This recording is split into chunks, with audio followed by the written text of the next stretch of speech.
Good morning, everybody. This is Buddhism 201, Intro to Buddhist Meditation. Today's date is October 31st, 2022, our fourth week of class. Last week we were discussing about the Buddhist meditation in the earliest period, like two divisions like Samatha Vipassana, remember? And today we are going to look at how Buddhist meditation developed over the times. It's a huge subject, but this is just an introduction. As you know now, meditation was there in India even before the Buddha was alive. And then Buddha invented certain techniques. As you saw, the Samatha Bhavana was there even before the time of the Buddha. But Buddha's invention was Vipassana meditation or insight meditation. So two divisions in Buddhist meditation, two strands. And later on, as time went by, this practice evolved into many different practices. But the basic thing is to have serenity, stillness of mind, to gain the concentration. To gain the concentration at the very beginning, we saw that the meditators, what they did was they were focusing on their in-breath and out-breath. Or they were having some object in front of them, and looking at that object, they were trying to concentrate and attain the so-called tranquility, samatha. But later on, as time went by,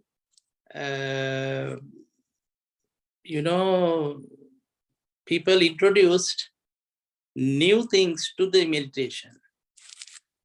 Perhaps at the beginning, meditation was just sitting on a still posture and then focusing on your in-breath and out-breath, anapanasati.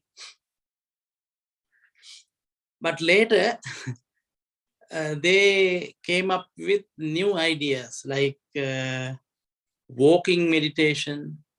Sometimes the chanting was added to the meditation. If you chant something with mindfulness, with the focus of in-breath and out-breath, that is also meditation.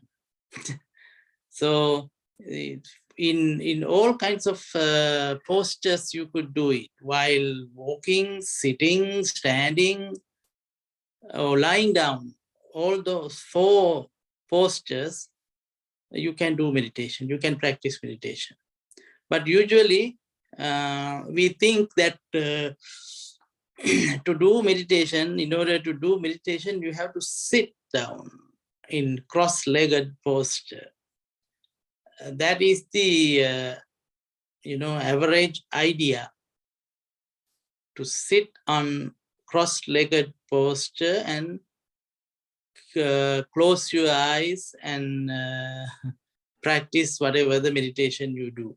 That is the most famous thing. But other than that, you can do meditation in your walking also, while you are standing, while you are, cooking, washing dishes, while you are brushing teeth, any day-to-day activity.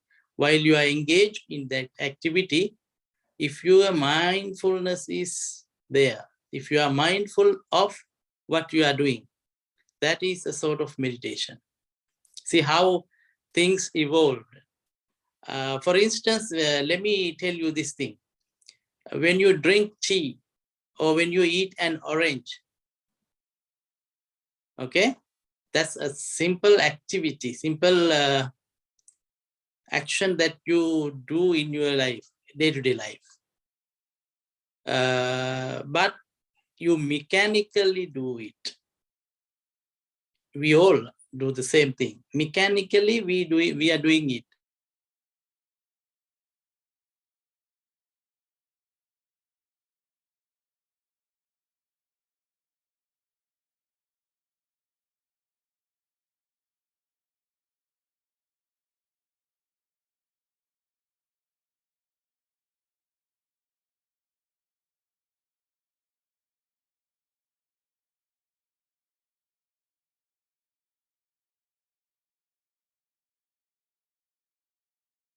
You don't taste the tea 100%, no, just drinking it. But in meditation, if you are practicing meditation while drinking your tea, you should be able to taste the real tea to the maximum, 100%. You are fully with your tea. You know how you touch the cup when you sip, and the taste when it goes into your system. You are watching all those things with mindfulness. See, mindfulness, developing mindfulness with your day-to-day activities. Brushing your teeth. You brush your teeth in the morning, thinking about hundreds of things. Maybe you are getting late, so you brush too quick. Maybe you are thinking about some enemy, some bad experience that you had, or some elated, happy experience that you had. Thinking of those things, you keep brushing your teeth. But in meditation, in mindfulness meditation, what they say is, if you are doing that activity, if you are engaged in that activity, if you are 100% fully awake of what you are doing, then you should be 100% there with the activity, with the action. It's like slow motion. You know, you see the movies in slow motion, some videos when you see in slow motion, you see everything with clarity, with clear comprehension. Otherwise, you don't see the quick actions, you don't see. But when you put it into slow motion, you know how you raise your hand and then do something and whatever. In the same way, meditation makes you see things very clearly as they are. I remember last time I told you about that thing. Looking at things as they are. Looking at the reality as they are, as it is. So that type of things came into meditation. So Buddhist meditation today, actually, don't misunderstand me. The original things are there. Focusing on your in-breath and out-breath and all those things are there. But based on those things, new ideas, new practices came into being. That is what we realize as development of Buddhist meditation. As Buddhism went into different cultures, different settings out of India, people invented new things. They added new practice to meditation. If you know about Chinese meditation, you will see that there are chanting, a lot of chanting involved. They keep chanting maybe one sentence or one gatha, one stanza, and focus on that thing.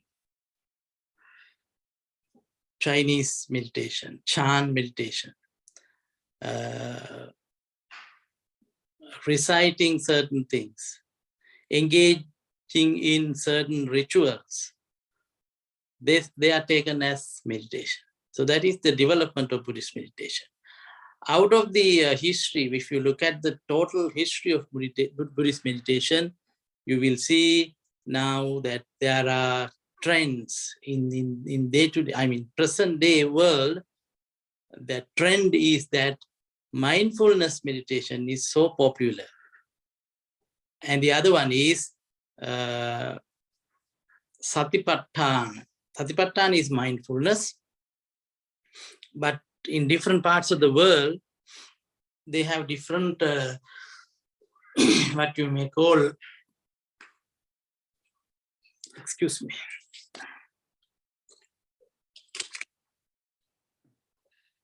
different techniques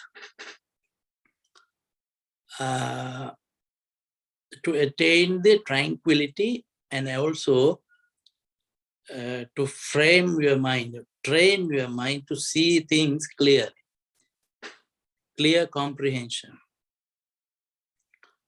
Those things were there in the original teachings, in the earliest strata of Buddhism. Buddhist meditation was based on those things. Even today, even though the practices are a little bit different, the idea behind those practices is to attain the clarity and clear comprehension, tranquility of the mind. So Vipassana is very famous today. Vipassana meditation, looking at things clearly, your mind engages in analyzing things and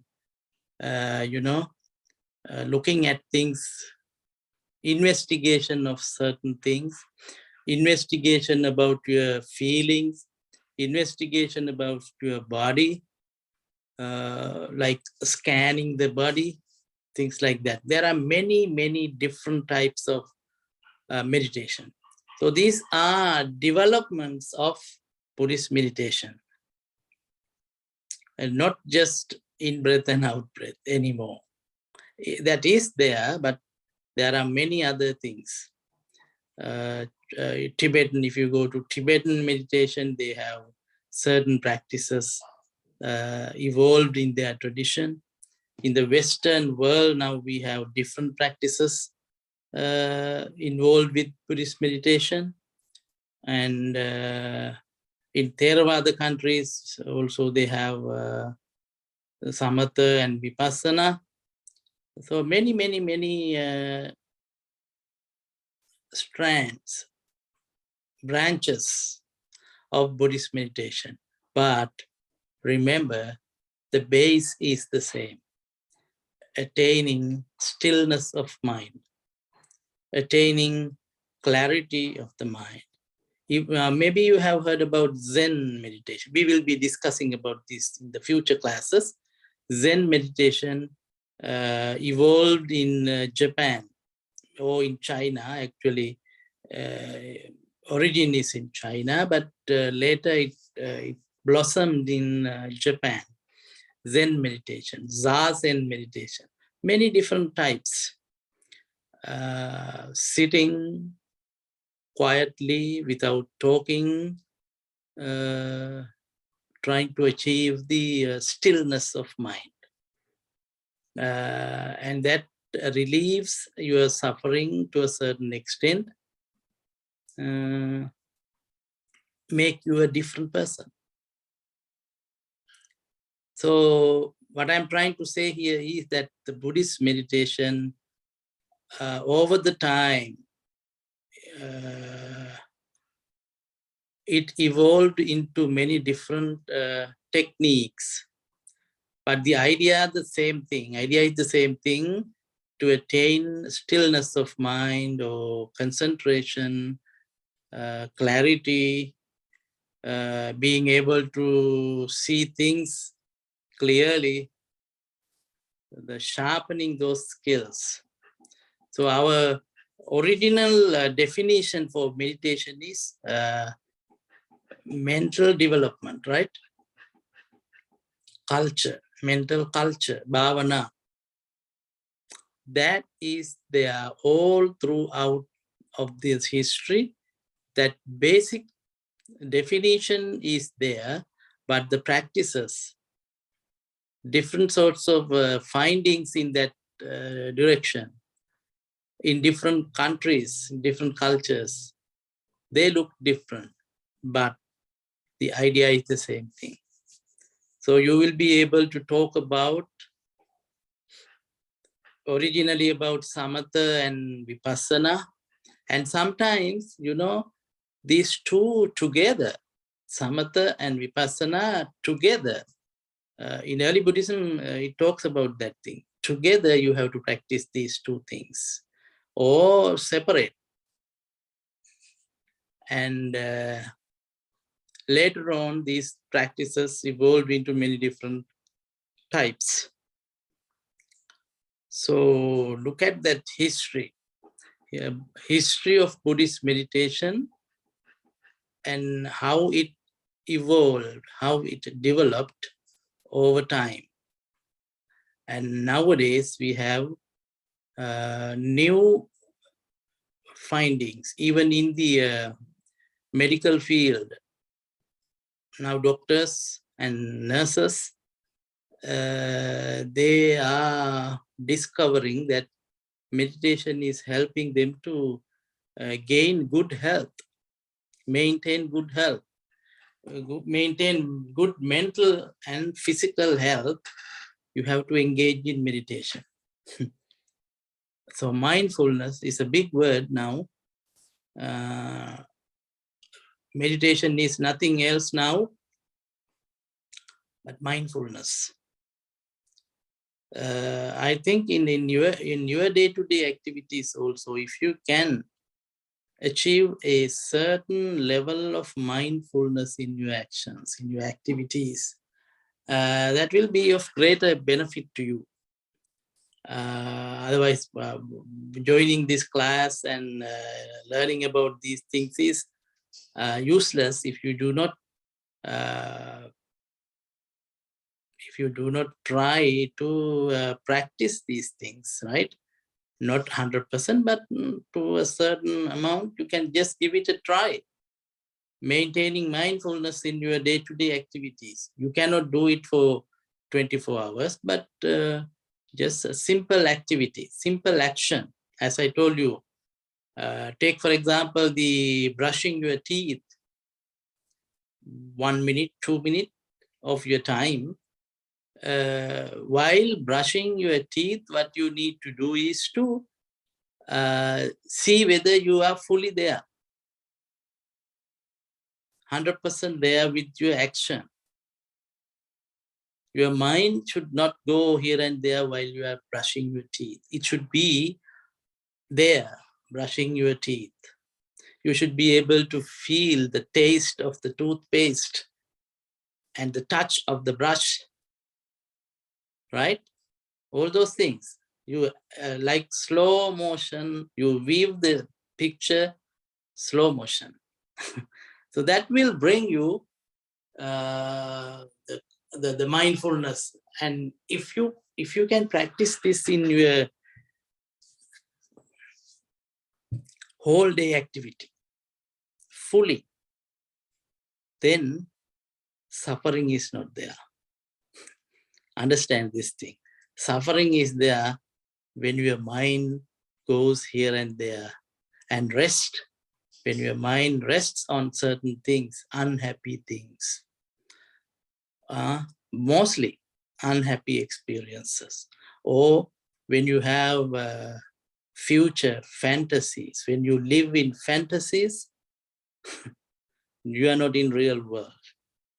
So to be in the real world, you have to be present. You have to be right here, right now. That's called present. So achieving that presentness or staying in the present is a good way to achieve calmness, clarity, free from confusion. So Buddhist meditation has evolved into that extent now. So now you should be able to talk about the origin of the Buddhist meditation in India. And as time went by, in different cultures, different settings, how Buddhist meditation developed into many different practices based on the, don't forget that thing, based on the very principle of that, as we told you, that very definition of meditation, mental culture, getting rid of the bad in your mind and developing the good wholesomeness in your mind. That is the idea. To get rid of anger, to develop compassion and love.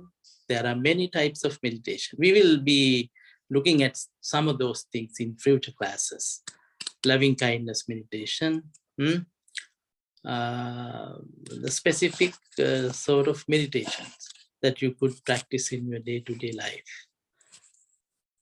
So with that, we wind up today's lecture, and remember, next week will be the midterm. Oh, don't worry. If you know what we did in the past classes, you'll be able to handle it very easily. So you will get the question and the review next week. Get ready for the midterm. And today you will get the homework for today's class. If you have any questions, please feel free to contact me. So next week is the midterm. Remember that. Thank you. Thank you very much.